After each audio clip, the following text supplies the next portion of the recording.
get right away to one that we had come in this morning on Facebook. So they write, my 11-year-old has complete rages at home. Punching, hitting, shouting. They really are awful. And when he is in one, there is no getting through to him. He will then go into self-harm mode, biting his arms, smashing his head, and hitting his arms and legs with whatever he gets hold of. Then it's that I want to die and wish that they would take me away because I'm so bad. That's what he's saying. And it's CHMS has told us that unless he really lands in the hospital, that they will not get involved. My son held a knife to himself and said that he wanted to die a few months ago, and we have been told by all the agencies that because it's not going on at school, we're on our own. Can you please give me any advice? So very serious circumstances. Oh my gosh, that's 11 years old, and yeah. I have an 11-year-old, and so my heart just bleeds for you. This is devastating. Absolutely. It sounds so difficult. To begin with, when I started hearing this, I started thinking of behavioral things that you can do, which I will go through in a minute. But I really do think that the severity of this warrants medical intervention as well as behavioral intervention. So the very first thing I suggest you do is to see a psychiatrist. And I think that's important because you will need, my belief is that your child is kind of falling apart when certain scenarios take place. I mean, we've all seen typically developing kids as well, all people, adults as well, just have a complete meltdown. And usually the meltdown is very, it doesn't necessarily correlate to anything real. It's just that we tend to exaggerate things in our head, right? We just think, and listening to the things that you're saying about your child, it appears to me that they are perhaps initially getting frustrated because they didn't get something they wanted, or he didn't get access to something, or didn't get his way. But then that gradually, or perhaps it just even starts with, but it definitely ends up in sort of self-loathing and a feeling of, I failed you and I'm such a loser and all that sort of stuff. And that kind of anxiety mixed with perfectionism type thing is very much related to just anxiety and very much something that can be controlled with anxiety medications. Such as selective serotonin reuptake inhibitors, SSRIs. And I really do think it would be beneficial to consult with a psychiatrist because they would be able to kind of take the edge off. These are not medications that will fix things. They won't, because your child has now developed a habit of expressing himself this way. What they will do is they will make him they'll help him feel less as if the world is about to fall apart. So, he'll still perhaps feel upset about certain things, react to certain things, but it won't be as drastic. It won't feel like this is the end of, everything and this is the worst thing that could ever happen. So that in conjunction with some behavioral training and behavioral interventions. Now, behaviors of this magnitude are very, very difficult for parents to handle on their own. It's much, much easier if you have someone who's a professional in your home helping you, guiding you, because this is not only a difficult situation, it's dangerous, it's emotional, it's just for a number of reasons. I would really recommend that you try to get someone who's a professional, a BCBA or someone licensed who has the expertise in this area. To train yourself, you would go on IBT and our Institute for Behavioral Training and try to look at how to handle challenging behaviors, and you'll understand a lot more there. Essentially, the first thing, like any other challenging behavior, you have to identify what the function is, what leads to this behavior, what is his reason, what if he could communicate calmly, what would he be saying? crying instead of throwing this fit. And then what you do is you kind of teach the child to communicate in a different way. Once he's communicated in a different way, then the behavior will gradually dissipate anyway.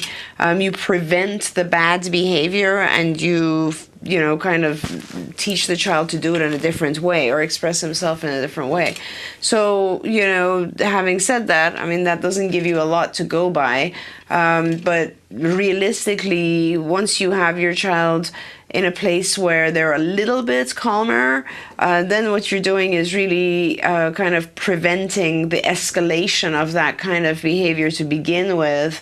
And you are maybe giving the child shorter periods of demand, more breaks, more reinforcement in between, generally making the situation easier so that these types of things don't happen. It's much, much harder to control this behavior when it happens.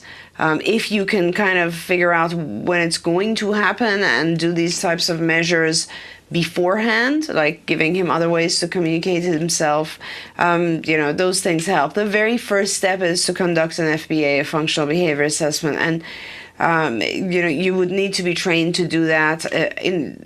We have designed something that will help you do that, and that's the Indirect Functional Assessment, CFA, which is on our skills website and on our BIP Builder website. And you're welcome to go there and try to conduct it yourself. But really, no matter where you are, there's going to be a BCBA nearby somewhere who could easily conduct an FBA and figure out exactly what is the function of this behavior. Why is the child having these meltdowns? Okay, we're going to take a break, but as we go to break, I just want to say some quick advice from a parent in terms of dealing with the system. Is that make sure that when you are dealing with these individuals who are saying to you, there is no services, there's nothing we can do to help you, that you are looking them square in the eye, getting their name, their, whatever write it down in front of them. And when it's this level of serious, a lot of times what happens in the system when people are overworked is that they like to think that somebody else is going to help and that they're not responsible. And what we know about people in general is if you look them in the eye and say, I'm holding you accountable, and if anything happens to my child, I'm going to be back and talking to you. And that sometimes that greases the skids and you can get people to do more for you. But it does require that eye contact and saying, I have your name, I'm keeping a record of, and so you're refusing to help me even though I've told you that my child is threatening to kill himself, and your name and your title is this, and I'm holding you accountable. If anything happens to my child, we're both going to remember that I came and asked for you for help. You will find that people will get a little bit more motivated to help you. It's terrible, but it's really terrible because I can't imagine that someone from the school system wouldn't want to get involved here and help, but they see it as not their problem. It's very much everybody's problem. And people are overworked and they're overwhelmed. Absolutely. And they, if they don't feel like they have to take personal responsibility for something, sometimes they don't because they think you're going to get somebody else to help you. Right. So that's just my advice. We do have a service that last year I remember saying I really want to bring this back, and they said, hey, it still exists, which is our SOS service, which means that families are always welcome to contact CARD and ask for us to send someone out just to come and deal with emergency situations. Our SOS service was specialized outpatient services, and it's short term. It's for us just to come out and help you with problems like this. We can easily send someone out to do an FBA. We can send someone out to actually set up a behavior intervention plan for you and teach you how to conduct it. Absolutely. And I can tell you firsthand that even though I was already a CARD client, there was a period of time in which I had to use SOS. Right. When my son was being particularly violent and punching me in the head, and I was in tears and said, somebody help me, somebody do something, because I don't know what's going to happen. And they quickly came in and took charge and saved our lives. So use it. You can go to the CARD website. You can call the 800 number and say, I need SOS and I need it quickly. That's always available to you. I want to get right to this next question, which was emailed to us. In the next 3 weeks, this is hi Shannon and Dr. Granpeesheh. In the next 3 weeks, we are finally about to begin our journey with CARD, and we couldn't be more excited for our 3-year-old son. We know as parents and professionals that autism is a spectrum and that every child is unique with their strengths and weaknesses. I was hoping you could enlighten me on the CARD method when you have a child with autism who has rote memory / OCD tendencies. Our son has a lot of rote speech and an excellent visual memory. My concern is that he remembers sight words, letters, numbers, shapes, colors, labels, actions, tacts, which are all wonderful, but he doesn't really understand what they are or use them appropriately in his environment. He just knows how to label them. He has done ABA in the past, but it wasn't a quality ABA therapy program. Unfortunately, they didn't generalize or do NET, which we saw was a huge red flag. We have been able to teach him some, but we need help, and you're coming to the right place. At table time, he will remember the card that you present to him and get it right immediately, but he doesn't truly understand the function of the card. He is academically smart, but weak on cognition. What are your recommendations for the way our child should have his program set up to ensure he understands what is being taught? I have to ask Dr. Granpeesheh, in your experience with children similar to our son on the spectrum, how do they do? Is this a hard case? I trust and value your feedback. I want to be ahead of the game to best help him. Additionally, I know you're a busy professional, but I wanted to see if you ever come to the state of Arizona to meet our CARD children. If so, I would love to get on your calendar for you to meet our son. We moved here from Pennsylvania for the CARD program and have to say we are true fans of your approach and methods. You and Shannon give us the power of hope, and for that we will always be grateful. And they have included private information. Wonderful. So I'm excited for you because I always say that one of the things that I saw when I was a parent about people who do well and their child makes great advances all had one thing in common, that someone in the parent team said, we're going to do whatever it takes. Right, that's fantastic. And clearly that is you, because you've moved from Pennsylvania to ensure that you get this program. Right. So you are in that mode, and for me, that's the first hallmark of that things are going to go well and you're going to see tremendous progress. No, that's fantastic. I'm thrilled for you, and I'm happy that you're starting soon. And I see the name of your supervisor, and that's great. I would suggest she's going to do very well with you. So many things. Don't worry about what you just described, because the good news is this is the child that does really well. You've absolutely the best fit with our program, because children who memorize things so fast are very intelligent. I mean, a lot of children are intelligent in different ways, but when you have a very strong memory, it really works very well with catching up. And so he's going to do very, very well. Our program will focus on generalization anyway. It'll focus on making sure he understands everything that he has learned and is going to learn. Every step of our program tests that concept. So if a child is just acting, it's useless. They have to be able to describe and understand, and he'll be already going into much more cognitive programming. What I would suggest you do is, right now my Arizona offices are struggling a lot. 2 other large companies opened in Phoenix, and one of our supervisors left, and she's actually poaching our supervisors, which is a very sad thing, but it happens. So a lot of our staff have left, so we're very short-staffed. Arizona is extremely difficult because when we hire a BCBA in any other state, we put them through our 6 months of training at CARD, at least 6 months. Sometimes more. We give them the first 6 months for sure, everyone.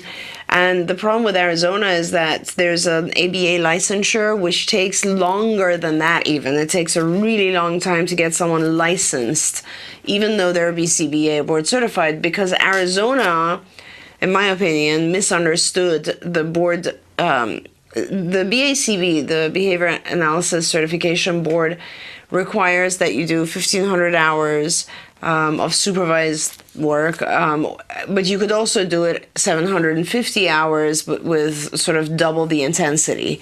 So it's like much more supervised, and you're doing 750 instead of 1500. The 1500 doesn't require as much supervision of your own work, right? Arizona said, no, we're still going to want 1,500. So all these BCBAs from other states that come into Arizona, they have to do an additional 750 hours of supervision work under a supervisor before they're allowed to be licensed. So it's very prohibitive. It's the only state, and I think they made a mistake because they're basically saying we recognize the BCBA, but then they're not. Right. You know what I mean? It's very strange. So anyway, that's the problem. So you've been assigned already to Nancy. That's great, and she's going to work well with you.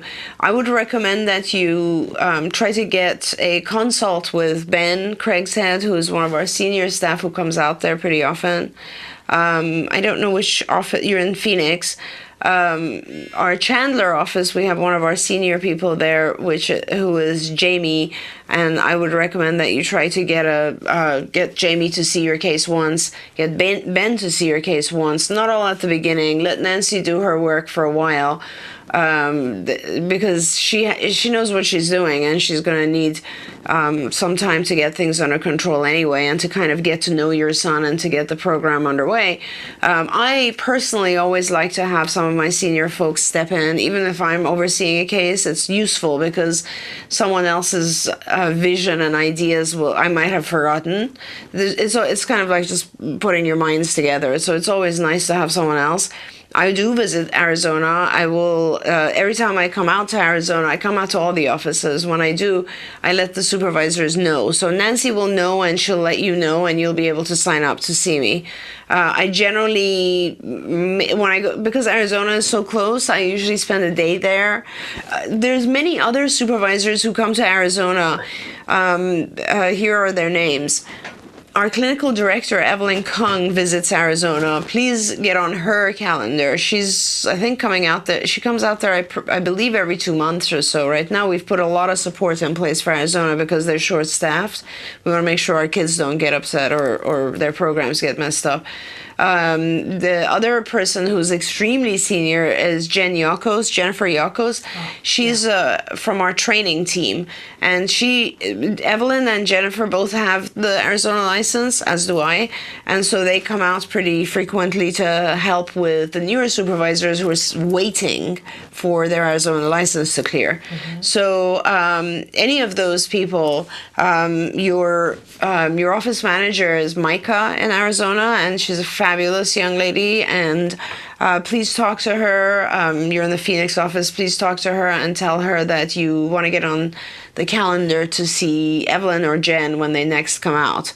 And in the meantime, you're starting in 3 weeks. So, once you start, the first month or two is it's very we give our children some time to get to know them a little bit. We play a lot.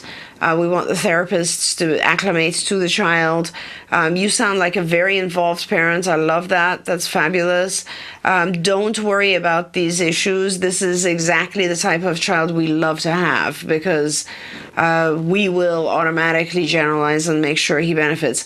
A lot of his programming will be in the higher level curriculum, will be sort of cognitive programming, executive functioning programming, and it'll be fabulous. It'll be a lot of fun. Yeah. The sight words and stuff are just great. They're great tools. They help him move forward. One of the things that I have learned in doing this show, because I had the benefit of the CARD experience, and that's all I had the benefit of as a parent. Mm-hmm. My son is now 11, but we started with CARD as a client at 2.5. And I didn't understand what was going to happen when we started, and it got to unfold like, a book that you read, like a mystery novel about where we were going to go.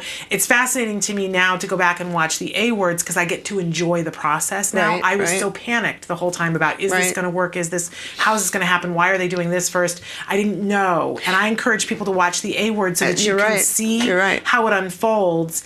and it gives you a measure of confidence. That's right. It's like someone who's trying to lose weight. Yeah. It's, every week you might just lose 1 pound and it doesn't feel like anything's happening, but over the course of time a lot is happening. Yeah. And so it is very difficult for parents because you have so much anxiety and you have to be patient with the process and allow it to unfold.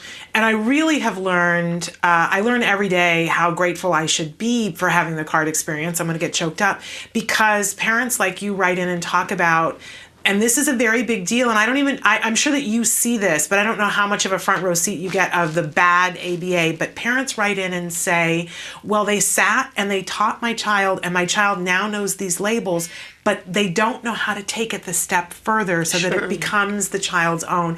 And I just congratulate you because you did the right thing. You picked up house. I mean, it's important. You're a hero. You picked up house and moved to another state so that you could get this. You will get it, and your child will get this. Yes. And honestly, in card, that's like the easy part. That's what we try to do. That's the common language. It would probably be interesting for you to read our book. Yeah. I really encourage parents. In fact, one of the things I wanted to do this year, and I don't want to place additional sort of force things on our parents, but I really do want our parents to purchase our book. I mean, we can get it, I think, for the parents pretty low, I think at $35 or $40 or something, but it explains the entire approach, and I think it really helps parents understand where we're coming from and what we're trying to achieve. Yeah, it's truly amazing, but I just want to start and end with congratulating you because you've done the right thing. You're in the right place. It doesn't mean that it's going to feel all fabulous at every moment. Right. Be prepared. There's going to be times when you're going to go, I don't know what's happening. Right. But that's all part of it. You're right on schedule when that happens. And write in, and bring all your questions because that's what we're here for. I want to go right now to one that came in this morning. Hi, Shannon and Dr. Doreen. Really happy to have Autism-Live back. We're happy to be back as well. I have a 5-year-old with high-functioning autism. We noticed that he lacks curiosity. If you come in with something extraordinary, other children will ask questions and start wondering what it is. He is not asking or interested. How would you teach curiosity? It's also obvious with new things at school as well. Other kids have interest in something new. He does not. Even if they are shown something on a computer or YouTube, other neurotypical kids are interested in watching. He is not. We tried games like What's in the Bag, but still can't get to the curiosity. Can you recommend strategies for us to try to work on curiosity? Would really appreciate your advice. Thank you, and we love you. P.S. On another topic, would you consider to provide more information in your program on biomed and diets for kids with ASD? I want to bring to your attention that we are having Dr. Linda Copeland, who is both a board-certified behavior analyst and a developmental pediatrician. She's both. She's like a unicorn. Such a thing doesn't normally exist, right? And she joins us on the third Tuesday every month now. So you can be writing in your biomed questions for her. You can be writing in diet questions for her. We'll be covering those things and anything else that you would ask a pediatrician, and you can send them in. I keep them all month long to do on that third Tuesday. Yeah, and Dr. Copeland has gone through or is going through Julie Matthews' nutritional training as well as MAPS training. So, I recommend you speak with her or present your questions there. I'm happy to answer dietary intervention biomedical questions because I've been involved with that for many, many years. Our program includes all of that. We really want our kids to be pretty stable medically. So we work on our kids going that path.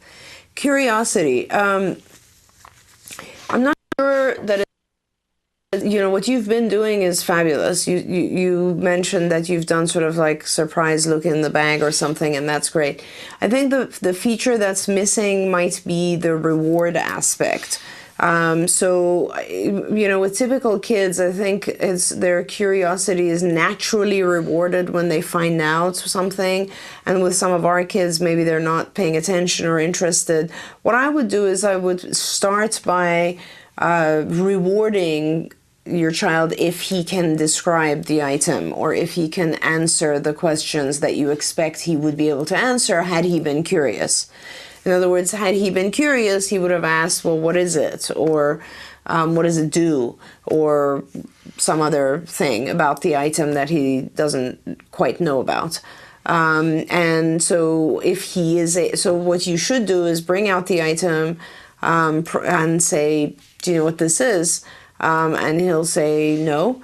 And then you'll say, well, whoever knows will get a reward. Or, you know, if you need to make it more basic than that, you, of course, do. I don't know your child. So, for instance, you could make it as basic as tell me what it is and I will give you this reward.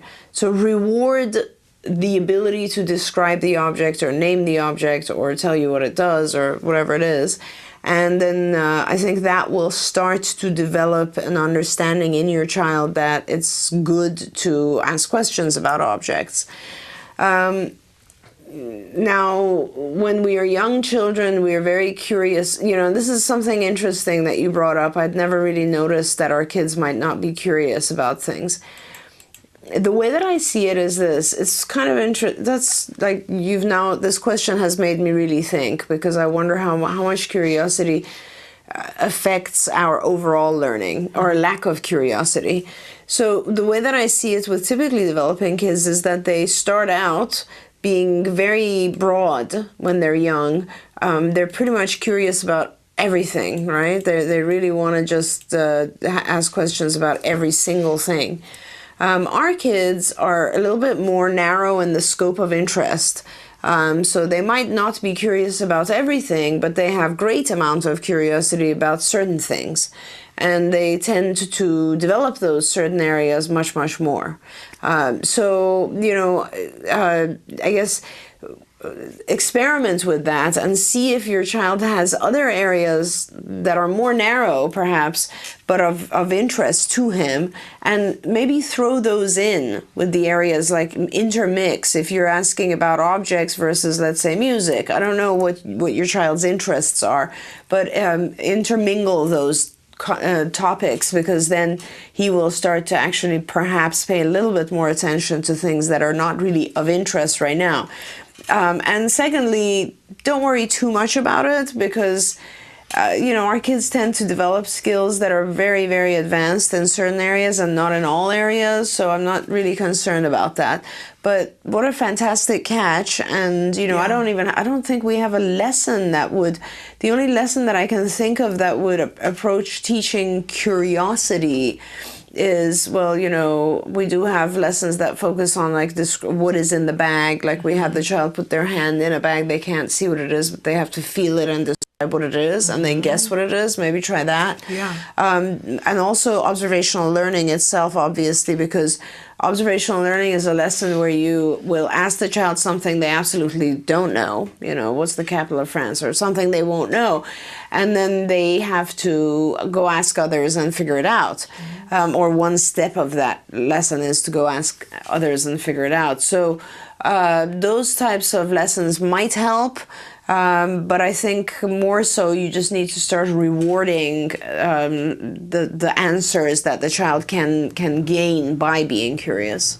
I don't think I realized how powerful rewarding something is. I think we all have this prejudice that we think, well, people either like something or they don't. Right. And that you can't get someone to like something that they don't like. And yet I learn every day that just isn't the case. That if you're willing to put the time in. Absolutely. And it's not even just that, Shannon, like even if you really think about it, every single thing we like has at some point been rewarded. Yeah. Intrinsically or extrinsically. So if I like this type of jewelry, it's because it has some correlation to something positive. Yeah. So it has been correlated to a reinforcer.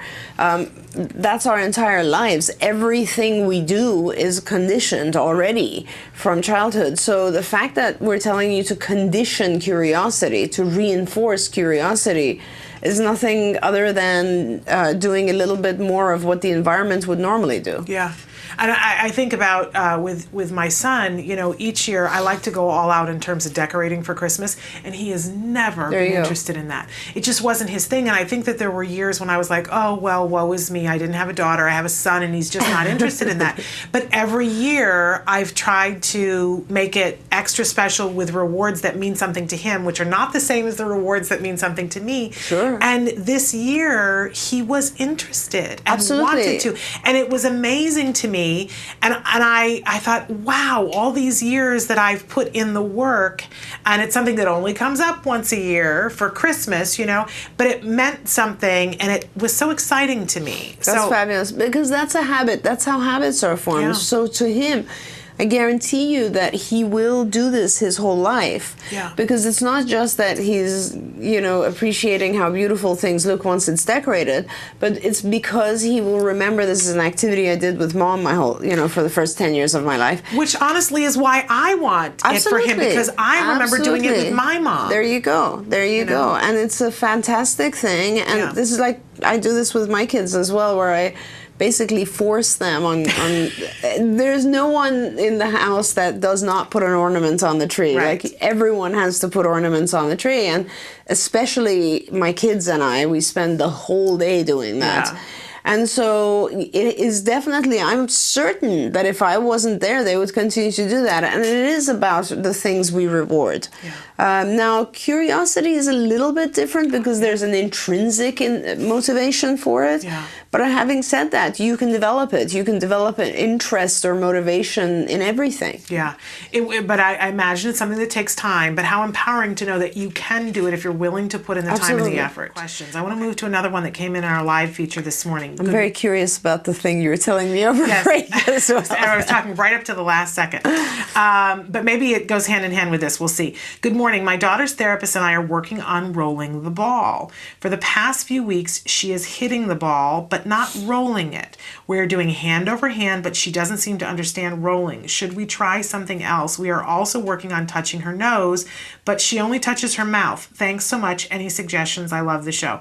Oddly enough, it does go a little hand in hand with what I was talking about. But anyway, I'm curious as to what you're gonna talk about. Yeah, I don't know how old your child is, but don't get too focused on one motor skill. Use a different type of ball. Maybe use a heavier one. I don't know exactly what you mean when you say hitting. I assume she's just doing this, and if she does that, and if the ball doesn't move, then just motor prompt her to push it rather than hit it. So hitting is a downward motion, pushing is a forward or up motion. Or use something that will roll better, use a different object, prevent her from hitting. I mean, there's a million different things that you can do. Like right now, it sounds to me like you just model the behavior, prompt, hold her hand and do it correctly, and then reinforce. And do that 100 times before you start removing your hand. And we're only reinforcing when she does it properly, even when it's hand over hand. I would think that that's a big part of it, Absolutely. Right? You won't reinforce if she's just hitting. Okay. Yeah. I was saying to Dr. Granpeesheh that yesterday we went to the Ripley's Believe It or Not Museum, and at the very last, this is in Hollywood, and the very last room is this room where there's a projection, some sort of a cool projection screen. It's just a room, an empty room, and you stand there and it projects your shadow on the wall. And if you move, there's music playing, dance music. Oh, nice. If you move, the computer is set to do funny things with your shadows, and it makes kaleidoscopes. So you move your arm, and it'll make colors, rainbow colors. Right. And we, the three of us, my husband and my child and I, it was like they were going to have to get us out with a shoehorn. We would have stayed there all day long. We who do not like to move and exercise, That's amazing. were dancing our pants off and being so excited and I started thinking about why, because there was an immediate reward of I move and I see what happens and it affects something. I want one for my house. Yeah, I know. And I couldn't help but think how effective it might be with some of our kids with autism who are needing to do a repetitive motion, whether it's their sports or something else, and it's not rewarding to them. It's fascinating that you say that, because what led to this conversation is that I was saying that I really want to, this year, and I'm so happy that this year is the first year, given that I have my wonderful managing partner this year at Card, that I am not really scheduling regular meetings. What I am doing this year is getting some of the pretty significant projects done. Like for instance, standardization of hours in the field of ABA and stuff that's important to the field before I stop. Right. So I'm doing a lot of that sort of stuff. And one of the things I want to do this year is I want to, and we're expanding pretty rapidly at Card right now, I really want to bring into the world of ABA fun. Yeah. Because one of the things that we get very focused on, and I blame myself to some extent because I was one of the first people to start this industry, and we get so focused on, I have 3 to 5 years to recover my child or to do whatever it is, this child, I gotta teach him, I'm on a time schedule, I have to put in the hours, I have to blah, blah, blah. And we do reward our kids intermittently, but we forget about the fact that we need to just have fun times for our kids as well. And, you really are it's so important to teach our kids to speak and to behave and to function and to adaptively take care of themselves and all this sort of stuff that we don't afford the time to our kids to have a little bit of fun. Yeah. And, full circle, now that I'm past a certain age, I feel like it's very important, not just for our kids to have some fun, but for our kids to have fun with their parents. Yes. So that's sort of one of the things that was my goal this year. Initially, so last year we did we sent out a survey to a lot of families and said, what is the most important activity you'd like us to go with your kids for recreation? And it's funny because the number one, you'd never think, but the number one request was for physical fitness. So a lot of our families are requesting physical fitness. We now started to roll out this year in 2 of our offices, Arizona being one, yoga classes for our kids. So we're doing yoga and we're doing other types of physical fitness, but we're also doing other things like arts and crafts, cooking classes, and so on, just fun stuff for our kids. After school activities, weekend activities, and so on. But over the holidays, and actually it was on New Year's Eve, for some reason I was talking with a friend and I suddenly thought, I need to do activities where it involves the parent, like with the parent. And what you're mentioning is absolutely fantastic, Shannon, and I have never seen that.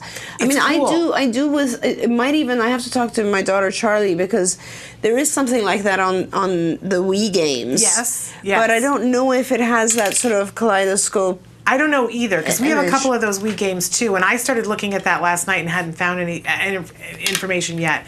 But it was really cool, and it reminds me that one of the traditions that we had, that my husband and I have talked a lot about in the last 2 years, is that when we had a long day of therapy with our son, there was always that period of time when I would be cooking dinner and the therapist would be finishing up their paperwork for the day, and the minute the door shut and the therapist was gone, we would put one song on and we would get up and dance as a family just to shake it off. Yeah. And then we would sit down and eat dinner. Just one song. And it's one of the things that we miss about not doing therapy. There are many things that we miss about not doing therapy. But it's one of the things that we miss, that as a family, we would always get up and dance for 3 minutes. That's right. And that we just don't do it anymore. We had so much fun in this room. I used to do that with my kids, and I had picked the song American Pie, which is 12 minutes. Of course. But yeah, that was our song. It still is. It was everybody on the way home was talking about how much fun it was to be in this room yesterday, and how we don't dance anymore. And my husband said, I would rather do that as a workout than go to the gym. And he said, if we played the right music, I would get up and dance for 14 minutes every day. That's awesome. So I don't know. This is why I was bringing it up to her during the break. We're almost out of time, and I want to get some more questions in. Somebody did write in and say, if you have too many characters for a question to be posted, how can I write to get my question answered on Autism-live? Again, one of the quickest ways you can do it is email it to me directly at s.penrod, Penrod, at autism-live.com. Okay, moving on to this next question that we have here. Hello, Shannon and Dr. Doreen. Welcome back. What can I do when my 4-year-old with verbal delay gets upset and wants to throw anything around him across the room and destroy property? I remove everything around him and even have him pick up all the mess he does when he's finally calm. I know what gets him upset, and many times happens when I do the time out do hitting. Not sure the sense there. When he didn't get his way or when we have to transition. Okay, so it sounds like if there's a timeout, when he doesn't get his way, or when there's a transition, also when he wants something and doesn't want to wait. I don't know if this is, I don't know if it is that, or he doesn't understand the term wait, or that he doesn't want to wait. He has been close to hurting somebody in public during his tantrum. Please help and thank you as always. Okay, I'm taking some notes because there was a lot in there. Yes, so there's a verbal delay, 4 years old. Right, I got that. I was trying to identify as you were reading what the function of the behavior is, and it sounds like it's multifunctions. Yes. It sounds like he does this behavior when he doesn't get what he wants, which is sort of a tangible function. So he wants access to something, and he wants it in a timely manner. He gets it right away. He wants to get it right away. And it sounds like there was another transitions. So in other words, he doesn't want to stop an activity and go to another activity. So I would start with so whenever a behavior happens, sometimes it's so hard to give all the feedback because you got to fill it in with a lot of other stuff. Right. So whenever a behavior happens, what you need to do is the overall goal, whenever you have a challenging behavior, the overall goal is to replace it with something better.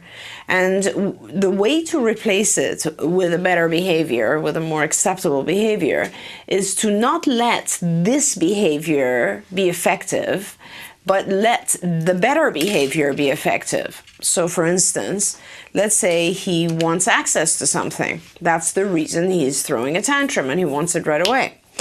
What you would have to do is you would have to make sure that when he has this bad behavior, he doesn't gain access to the object. In fact, he loses the object. But when he asks, he has access to the object. So then gradually over time, he learns asking works, tantruming doesn't work. And that's what you have to do for every function. So for instance, when he has a problem with, like, wants to leave the situation or wants to, whatever it is, whatever the function is, you have to identify the reason he's having the tantrum. And sometimes, and it could be the same tantrum, but different reasons. So for each type of reason, he has to understand there's a better way of getting what I want. Okay. Now, having said that, since it sounds like two things are very hard for him, one is waiting and one is transitioning, let's focus on those two things.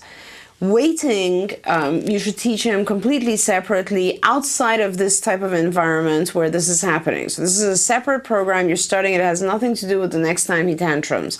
Next time he tantrums, what you're going to do is you're going to try to model for him what I'm about to tell you. But what you do is a teaching period. You don't do it when he's tantruming. You do it right now. So what you do is you teach him waiting, which is very easy to do. And you will set up a timer and you'll start with 1 second or 2 seconds, and you'll have his biggest reinforcers or something that's meaningful to him but doesn't take a long time to enjoy. So for instance, a cookie, or a very small portion of a cookie, or something that's a fast effect, but he likes it, something that's important to him. So what you'll do is you'll just say wait for the duration of what you've set. And I would really not start with more than about 3 seconds, 5 seconds, because you want him to be very successful very fast. Right. And what you do is you reward that. You gradually increase it second by second, and you will hit the time frame, which is the hardest for him. So you'll get to see 5 seconds is easy for him, 10 seconds is easy for him. Oh, but like 20 seconds is where he gets stuck. Like, right. He can't wait 20 seconds. Whatever it is, that when you hit that phase where you see, oh, he's failing, that's his baseline. Okay. That's the number you want to increase. And what you do is now you start increasing it slower. Okay, so now you just stay at 20 seconds. Reinforce 20 seconds for the whole day, tomorrow as well, and the next day, and then you make it 21 seconds. Okay. And then you reinforce that, and then you make it 22 seconds. You make sure that he is successful. And when he's waiting, all he's doing is waiting. He's just sitting there doing nothing. If he starts doing something else that didn't work, you go back. You maintain the 20-second duration, and you keep increasing that gradually until he's successful at just sitting and waiting. That's how you teach waiting. Once you've done that, having the timer out visually during all times will really help him. And when he starts to fuss, once you've taught waiting, when he starts to fuss, if you set that timer and say, wait, I guarantee you he'll understand what it is you're saying. He'll get it. He'll be like, oh, it's the timer. I have to wait until it beeps. Mm-hmm. Okay, I can wait. But until that happens, our kids don't understand the concept of time and waiting. And that's one of the most irritating things for them, because they don't know what it means to, when is my reward coming? What does it mean I can't have it right now? That's very hard. Now, with regards to transitions, it's similar, but you use a visual type of schedule or something that's going to let him know. And you can use the timer again. I would use a different timer because you're teaching two different concepts here. But anyway, it's just a timer. What you will do is you'll give your child a warning that things are going to change. You're going to say, we have 3 minutes. We're going to go to the next activity in 3 minutes, and then 2 minutes. But you show on the timer what that means, because at the end of 3 minutes, you'll keep saying, oh, look, now we have 2 minutes. And it's going, oh, look, we have 1 minute. Oh, look, we have 20 seconds, 10. And what your child will visually see. The best way I think parents prefer is, because it doesn't make them as nervous, is an egg timer, which is generally 3 minutes. Kids love that because they can see the sand kind of dissipating. Mm-hmm. There's a million timers on our iPhones nowadays that you can use that kids like. Show him one that he likes. Again, I would start by transitioning at about 3 minutes. Remind him of 2, remind him of 1, remind him of 30 seconds. These things mean nothing to him until it's actually closer to the thing, to the change. Sometimes what you can do is make it fun for the child by counting down from 10. Yeah. Then the child's actually kind of excited about the transition. Right. But transitions are important because you need to be able to let the child know, and always let the child visually know what is next. Like, one thing I found helps my kids is an actual calendar that shows the activities, so they know that when we transition, where are we going to? A visual picture of the next thing, like us in the car, or us in classroom, or us doing whatever, bath time, whatever it is, a picture of it so he knows what's coming. And then I imagine reinforcing transitioning positively. Absolutely, and if he can go to the next activity without having a major tantrum, then you definitely will give him rewards. And this is the kind of stuff, what you're learning right here is just the best parent training in the world. And you will find that if you follow these steps, that eventually you will say, man, I'm so lucky that I found out through autism. None of us would have picked autism, right? It's true, it's true. But autism delivers you to the doorstep of finding these parenting things, and you will find that your friends who have neurotypical kids will start saying, what is it that you're doing with your child that your child behaves and transitions so well? Why can't I get my neurotypical child to do that? Because nobody else is teaching us. Absolutely. We used to go to the pool, and there would be, 25 kids in the pool, and I would say to my son, hey, in 5 minutes, we're going to be going to do whatever, and he would know that he needed to make contact and say, okay, Mom, and then I would say, it's 4 minutes, and then we're going to do this, and we had a whole process that we would go through, and when it was time to get out of the pool, my child would walk out of the pool, no problem, right? And other kids were screaming and yelling, and the other moms would go, how did you just do that? Right. And I would go, I'm so lucky that I get to know this. Yeah. I mean, and it's fabulous stuff. You're going to use this stuff your whole life, not just with your child, but this is how you understand other people's behavior better. You know how to shape behavior better.